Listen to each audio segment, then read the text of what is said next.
Hey everyone, it's Imran back with another macro options spotlight. All right, we have been mentioning recently that gross books have been getting quite large. Now, what does that mean? That means hedge funds have been running longs versus shorts, right? We've had quite a lot of dispersion this year. Clearly, tech stocks have gone crazy to the upside. Financials have dropped zero in some cases, like some of the regional banks. So, it's made sense to have a long short book and try and pick the winners versus the losers. Um, Generally, the places to have been long have been defensives and tech. Cyclicals and regional banks have obviously been the preferred shorts for most of the investment community, certainly fast money. Now, defensive sectors have been having a tough time recently on a relative basis, so that they've pulled back. And we have started to see a rotation towards the laggards. So the laggards are squeezing. We definitely saw that yesterday. With the likes of the Russell 2000 rallying 2.5%. The KRE, the regional banks index, was up as well. So they're having sharp rallies, and people are wondering, if this has got some legs on it now, as people start chasing these things that have been underperforming, because they've already bought all the tech they can possibly buy. So what are they going to buy now? And are they going to rotate away from the winners back into where there arguably is some value left in the market? So looking at the charts, you can see Russell futures positioning has been pretty short for some time. It has started to get more neutral. So you can see from these green bars, asset managers, leverage funds, these shorts are closing and they're getting pretty damn close to flipping to the long side. So the question is, are they going to shift to longs?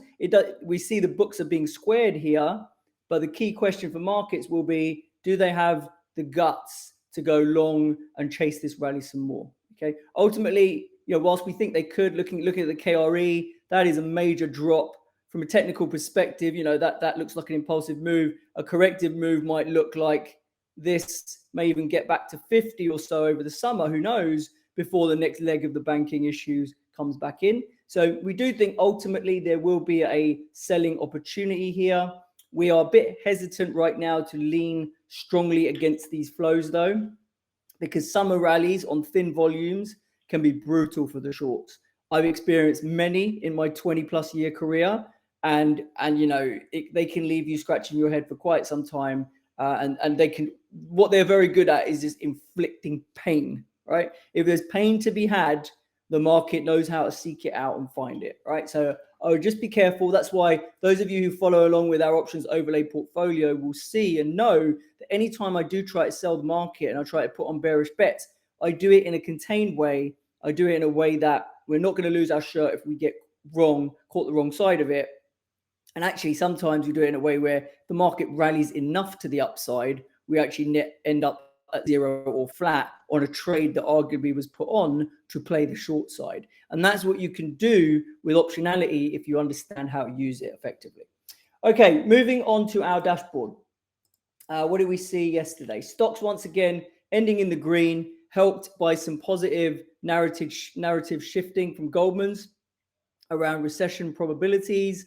And then obviously the catch-up rally starting to happen in the regional banks and the Russell 2000. Commodities were pretty stable. No major moves there. The dollar was unchanged as well. The Canadian dollar is going to be in focus today with Bank of Canada's decision. And then yields trading slightly lower, and all the sectors were up except for healthcare and the defensives, which got a bit shunned relative to the cyclicals. Looking at skew, it continues to drift back down. Most indices are now back in the first decile in terms of skew. Commodity skew, it's a bit more mid-rangey though. Energy skew is still elevated though in the kind of 70, 80th percentiles. FX skew is unchanged, but dollar upside generally still does look quite cheap, as it has done for quite some time. And then bond skew recovering some more after last week's sell-off, and sectors not really doing a whole lot. In terms of vols, equity vols still heading lower. So you're seeing S&P at the money's back down to 11-ish. VIX getting down to 14, which is pre-COVID levels now. So they are really going after the vol right now. And it's making hedges just burn off so damn fast. It's unbelievable. Commodity vols are also broadly lower, looking at about 1 point across most names there, except uranium and gold vol holding up better. FX vols have been more stable, but look at these levels, right? Single digit stuff in FX, as it often is, but this is like looking quite low single digits in a lot of these names. And then looking at bonds, vol drifting lower there, and most sectors drifting as well. In terms of carry, very deep negative carry in stocks. Commodities pretty mixed, but neutral to lots of red there as well. We have still got some positive carry in FX, even at the lower vols, but vols are starting to stabilize. Bond carries positive, and then in sectors, only ARC really giving you some juice. We did put a trade idea out yesterday about earning a little bit of theta in ARC via a put calendar. If you agree with us that there's a risk of a hawkish surprise next week, a couple of hawkish surprises from either CPI or FOMC, which could lead to a sell-off, but we didn't think it was really going to happen this week. Interestingly, on ARC, it did knee-jerk lower yesterday on Coinbase, opening down 20% as the SEC went after them, just like they did Binance. But ARC actually recovered and finished up on the day, which is some pretty solid price action there, and shows you that there's a lot of dip buyers around. Even in crypto land, the dip buyers came in, bought Bitcoin in the 25.5K region, and managed to ramp it up about 5% yesterday. So that was quite interesting price action. And really, the market looking past any of this noise around these exchanges getting hunted down by the SEC and just thinking more the case for crypto is alive and well. Okay, what else are we looking at? Euro. So we talked about FX vols have stabilized. They're on very, very low baseline levels, right? So, given the brutality of the cross-asset vol sell-off, we've kind of been sitting on our hands trying not to buy too much vol too early. But that's been challenging, right? I mean, the VIX, we said at the start of the year, I had many conversations with Brent Conchuber at Spot Gamma saying, yeah, I think the VIX is going to break the 18 floor. It's going to trade in the 15 to 18 range probably. And we've taken that out the first test of 15, it's got taken out and it gone straight to 14, which is not really what I expected.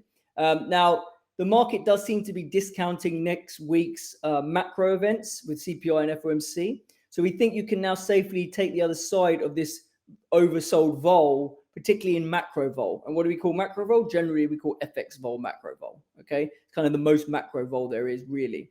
So the DXY is sitting at 104. Equivalent level on the euro looks to be about 107. We can see here we've just been chilling around 107 for a while now, running out of direction really, kind of waiting for the next move. But we do think either of these catalysts next week, once we get the Fed dot plot and we see what they're saying and we see what the CPI looks like, then the dollar may have its next move, whether it's up or down, who knows? Okay, but we do think it might inject a bit of life back into markets. And if you look here, FX vol, the green line, the lower green line is the curve on euro.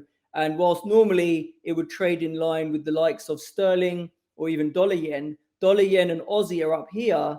The emerging market FX is obviously much higher, but the low vol currencies like the Swissy, Canadian dollar, CNH, euros kind of trading more in line with those, which is fairly unusual. And this is why we think it's looking a little bit cheap on a 6 handle. And if you want to speculate on some volatility coming back in macro land next week, we think that's probably the cheapest way to do it. Okay, looking at our vol dashboard, we do see buying calls as jumping out here.